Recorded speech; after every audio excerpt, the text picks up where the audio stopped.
आज चिकलठाण येथे करमाळा तालुक्यातील उजनी धरणग्रस्तांच्या संदर्भातील ही दुसरी बैठक या ठिकाणी संपन्न झाली. काय नेमकं या ठिकाणी ठरलेलं आहे? आजच्या बैठकीमध्ये जे शासनाने जी आर काढले धरणग्रस्तांच्या विरोधातलेच म्हणले तरी वावगं ठरणार नाही. त्या जी आरला कडाडून विरोध करून ते जी आर रद्द कसे होतील आणि शेतकऱ्यांच्या बाजूने निर्णय होईल त्या बाबतची भूमिका ठरलेली आहे. आपण या संदर्भात आमच्या इंदापूर तालुक्याचे लोकप्रतिनिधी दत्तामामा भरणे कृषी राज्यमंत्री यांना निवेदन दिलेलं होतं. या संदर्भातलं हर्षवर्धनजी पाटील माजी मंत्री त्यांना निवेदन दिलेलं होतं. करमाळा तालुक्याचे आमदार नारायणआबा पाटील यांना देखील निवेदन दिलं. माढा तालुक्याचे आमदार अभिजित आबा पाटील यांना देखील निवेदन दिले. दौंडचे आमदार राहुलदादा कुल यांना देखील निवेदन दिले. आणि मी रयत क्रांती संघटना पुणे जिल्हा अध्यक्ष निलेश देवकर, आमचे नेते सदाभाऊ खोत हे देखील इंदापूरला आता 1 तारखेच्या निमित्ताने आल्यानंतर त्यांना सुद्धा आम्ही निवेदन दिलं होतं. त्या अनुषंगाने सदाभाऊ खोत यांनी जलसंपदा मंत्री विखे पाटील साहेब यांच्याशी चर्चा करून या विषयाचं गांभीर्य विखे पाटील साहेबांच्या कानावरती घातल्यानंतर उद्या बुधवारी 4 मार्च 2026 रोजी त्यांनी एक मीटिंग या धरणग्रस्तांबरोबर किंवा ज्यांनी निवेदन दिले त्या संदर्भातले प्रतिनिधी व धरणग्रस्त अशा संदर्भातली एक मीटिंग मंत्रालयामध्ये आयोजित केलेली आहे. आणि त्या बुधवारच्या मीटिंग कडे आता आमचं लक्ष लागलंय काय होतं निर्णय ते. त्यानंतर गुरुवारी सदाभाऊ खोत यांनी लक्षवेधी देखील सभागृहामध्ये लागलेली त्यांची गुरुवारच्या ह्याच्यात गुरुवारच्या नियोजनामध्ये. त्या लक्षवेधीमध्ये देखील काय होते ते बघू. परंतु जर सकारात्मक निर्णय शेतकऱ्यांच्या बाजूने झाला नाही तर संघर्ष हा अटळ आहे. आणि त्या संघर्षासाठी सगळ्यांनी साथ द्यावी किंवा सगळ्या शेतकऱ्यांनी जागृत राहावं. हे मेळावे आमचे यापुढे सुद्धा चालूच राहतील. काका, खर तर या ठिकाणी आज चिकलठाणमध्ये बैठक झालेली आहे. कशा प्रकारे प्रतिसाद होता शेतकऱ्यांचा? अतिशय चांगल्या पद्धतीने या ठिकाणी धरणग्रस्त शेतकऱ्यांचा आम्हाला प्रतिसाद मिळाला. आणि जो शासनाने ऑक्टोबर 2025 मध्ये जो GR काढलेला आहे, ज्या जमिनी या ठिकाणी शासनाने धरण बांधताना संपादित केलेल्या होत्या परंतु त्या पाण्याबाहेर राहतात, त्या जमिनी प्रॉपर ह्या त्या संबंधित शेतकऱ्यांना या ठिकाणी द्याव्यात. ज्यांच्या जमिनी संपादित केल्या त्याच शेतकऱ्यांना त्या जमिनी द्याव्यात असं या ठिकाणी प्राधान्यक्रमाने ठरलेलं आहे. आणि तो जो GR काढलेला आहे त्या GR कॅन्सल करून ज्या लोकांच्या जमिनी संपादित झालेल्या आहेत त्यांनाच त्या जमिनी गाळपीसाठी द्याव्यात, ह्याच्यासाठी आम्ही या ठिकाणी आग्रही मागणी आम्ही या ठिकाणी करत आहोत.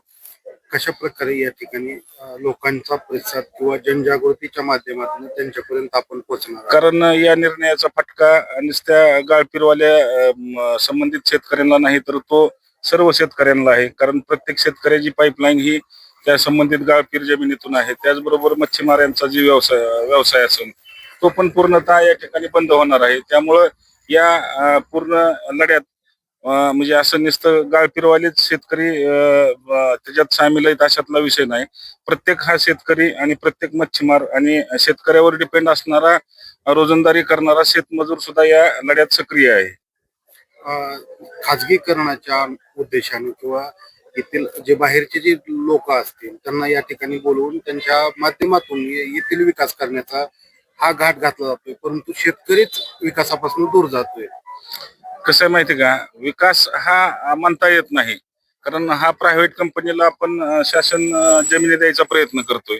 म्हणजे काय ह्याच्यात संबंधित शेतकऱ्यांचा विकास आहे किंवा इथल्या ग्रामस्थांचा बॅकवॉटरच्या ग्रामस्थांचा विकास आहे अशातला विषय नाही. हा विकास फक्त त्या संबंधित उद्योगपतींचा विकास आहे.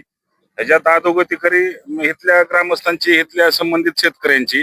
हा विकास फक्त उद्योगपतींचा विकास करण्यासाठी हा शासनाने निर्णय घेतलेला असावा असं मला किंचित वाटतं. या ठिकाणी जसं आता सांगितलं की कुठेतरी उद्योगपतींचाच विकास करण्यासाठी हा निर्णय घेतला जातोय. सोलर जो आहे तो उजनी धरणाच्या पाण्यावर सुद्धा करंट सोलर बसून स्वनियोजन कुठेतरी कानावर येत आहे.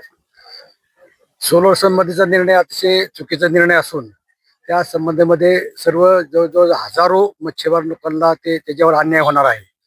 त्यामुळे शासनाने जो सोलर बसवण्याचा निर्णय घेतला आहे किंवा ऑक्टोबर 2025 जो धरणग्रस्त शेतकऱ्यांच्या गाळपेची जमिनी परत घेण्याचा निर्णय घेतला आहे तो निर्णय रद्द करण्यासाठी आम्ही हजारो शेतकरी इथे तयार झालेलो आहोत. आज चिकलठाण येथे हजारो शेतकऱ्यांनी अतिशय तीव्रपणे या गोष्टीचा धिक्कार केला आहे की आज जे प्रत्येक शेतकऱ्याला लाखो शेतकऱ्यांच्या पाईपलाईन नदीवर आहेत आणि प्रत्येक शेतकऱ्याला नदीवर जावं लागतं. आज उद्या जर शासनाने ह्या जमिनी घ्यायचा प्रयत्न केला तर शेतकरी कुठं जायचं? आज पाईपलाईन असतील, कुणाचे ट्रान्सफॉर्मर असतील, विजेच्या तारा असतील आणि ह्या गोष्टीचा केवळ ठराविक मुठभर लोकांचा फायदा होण्यासाठी शासनाचा हा निर्णय झालेला असावा.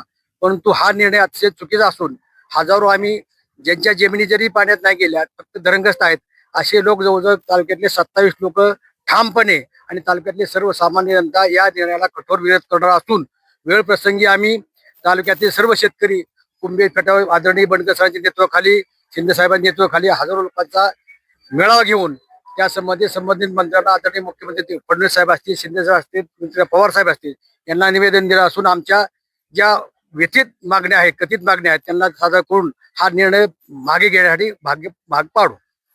करमाळा तालुक्यातील जे काही धरणग्रस्ताच्या संदर्भातील जे काही मुद्दे असतील त्या संदर्भात जसं पाहिलं गेलं की आता धरणग्रस्ताच यामध्ये सहभागी होत आहेत, परंतु इतर राजकारणामध्ये सर्वच नेते मंडळी जसे अग्रेसर असतात तसे या ठिकाणी दिसून येत नाही. नाही, बरोबर, राजकारणाचा विषय वेगळा असून हा राजकीय नेते जसे ह्या सामाजिकच हे काम आहे ना, तसं मग ह्या मुद्द्यासाठी एकत्र येतात. ह्या मुद्द्यासाठी आता सर्व आमचे नेते मंडळी एकत्र येणार असून हा प्रत्येक घटकावर अन्याय होणार आहे. हा आता एवढ्या विषयाचं गांभीर्य आहे की प्रत्येक घटकावर अन्याय होणार असून यात सर्व नेते असतील, सर्व पक्षी नेते असतील, सर्व राजकीय गोष्टी जोडलेल्या बाजूला ठेवून यामध्ये आम्ही सहभागी होणार आहोत आणि कडाडून शासनाला विरोध करणार आहोत.